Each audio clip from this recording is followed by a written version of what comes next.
If you know me, you know that I do not like working out. However, even I can admit that in order to be healthy, you have to stay active, which is why I work out 20 minutes every day with my husband at home. Now, sometimes I do feel strains or pain or aches that are related to my workout, but I don't know how. My name is Emmelis, Keaney, and my channel brings you crucial information so you can make financial decisions that are sound and good for you and your family regarding insurance. And today I'm bringing my buddy Cody Merrill into the picture from Center Athletics, and he's going to show us a couple of tricks and tips about how to better improve our workout sessions so that we don't run into a situation where we're actually hurting ourselves and injuring due to just basic workout. Emmelis, you're hurting because you're doing it wrong. If you continue, you're going to seriously injure yourself. Okay, so that has me thinking that musculoskeletal pain is the #1 reason why people become disabled or put in a disability claim in the United States. So with that said, I think it's important that people need to know how to do this exercise properly, because they can injure themselves, and the last thing you want is to be in such bad pain that you think you're doing everything right, but you're actually putting yourself in danger of a serious injury that can affect your ability to go back to work. So what do we do about this? So today I put together 4 examples of common mistakes I see people do in my gym that are wrong, whether it's they're working out by themselves or their first time. Some of these injuries can cause serious pain to tendons, your joints, your muscles, and even your spine. That's insane. So we're gonna go and do those, and you're gonna tell me what I'm doing wrong and why am I hurting. And before we proceed, just make sure you click on the subscribe button, because that helps support me, and also click on the bell notification so that you can be notified when a new video comes out. So let's go. All right, let's get started. Let's do it.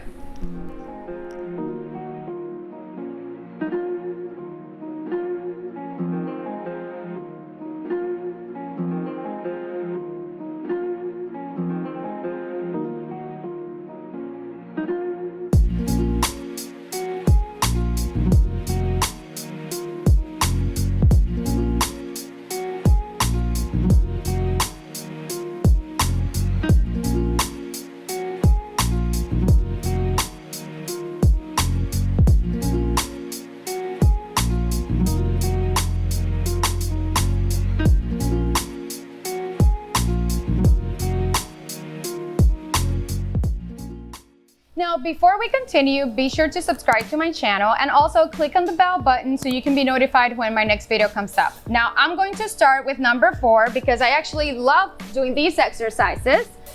Before, Cody told me that I was doing it all wrong. So this is the bicycle crunch. The bicycle crunch. So this is how I do it. Okay, and as you see, her neck and spine are crunched, which is going to cause many different spinal injuries. Oh, great. I'll stop right now. So Cassidy, how do you do it right? So Cassidy will show you the proper way. So people think typically that the more you do and the faster you do them, the better. Yeah, people think more reps, more faster is going to be better. But as you can see, she's doing slow, controlled, focusing on her core. Her neck is straight, pointing up to the ceiling. Her body's tight, and everything's slow and controlled. So Cassidy does not have to worry about becoming disabled due to spinal injury because she knows how to do it. It's me that has to be careful. I'm no doctor, but let me explain how bad it can affect you. Cervical cord spine injuries are typically the most severe type of spinal cord injuries, considering that it's the closest section to the brain. Because of this, many cervical spine injuries result in complete or partial loss of sensory functions and other complications. So every time you do this exercise wrong, you're exposing your spine to a really bad injury. Okay, so at #3, we have behind the head lat pull down. Correct. Okay, and so this is how I would do it. So as you see, her neck, just like the bicycle crunches, is pinged forward, and her shoulders are rotated back, which is not what you want to do. With each rep, you can let go. With each rep she does, she's gonna continue to hurt her spine and rotate her cuff. So I feel like it's everybody's first response to just crane their neck. Yeah, because technically they don't want to hit their head on the bar, so they want to shove it forward as much as they can so they do not hit their head on the bar. Okay, so how do we do this right? Cassidy knows how to do everything right. So first, she's gonna get a good grip. Sit down, feet flat on the floor. She's gonna lean back just a little bit to keep the pressure off her back. She's gonna pull the bar opposite. So she's gonna pull it to in front of her neck. Right down and right back up. Her spine is straight, her shoulders are coming forward in natural position, squeezing and releasing. So just by doing it forward, that alone helps with the That alone will not cause spinal injury because the spine is in a neutral position. Our spine and neck are proper in one line. So interesting about this is that all gyms are teaching that you need to put all the weight you can so that you can strengthen your legs, because at number 2, we have seated leg extensions. But Cody says that this can actually injure you. How come? Yeah, so the more weight you put on, you're actually putting on your kneecap.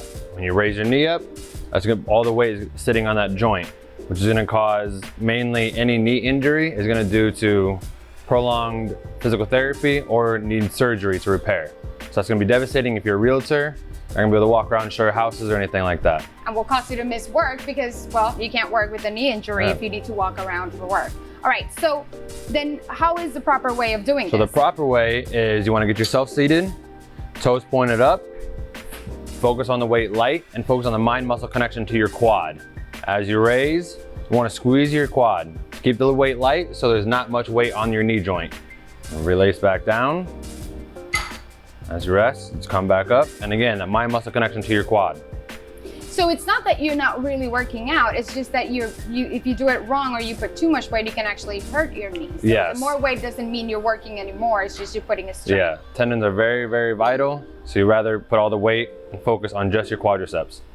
What Cody is saying is that knee injuries often require surgery and prolonged physical therapy, which can lead you to miss work for an extended period of time or can limit your productivity at work depending on your job duties. Like, for example, a surgeon may find it hard to perform long hours of surgery while on his or her feet on a constant basis with this kind of injury. Or a realtor may find it hard to show a house to a prospect buyer if their mobility is limited.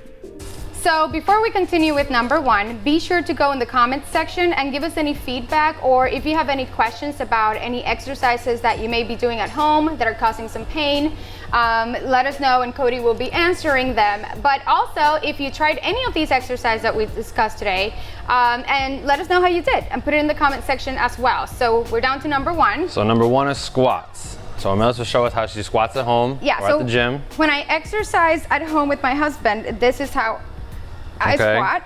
So as you see, her knees flared in. You do not want that. Oh. Flaring your hips in can cause tremendous knee pain or something called hip impingement, which is a pinch in the front of your groin.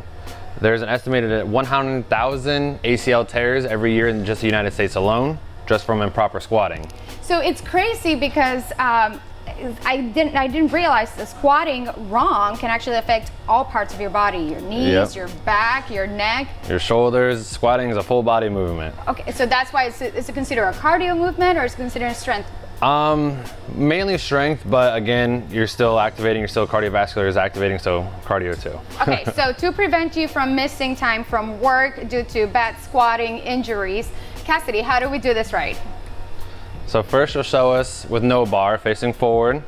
So as you see, her weight's on the balls of her feet. She takes a good step back, her hips pinch back, knees do not bend in. She comes right back up. No flaring in the legs, all her weight's on the balls of her feet. Chest is up. Good, now if you have a bar,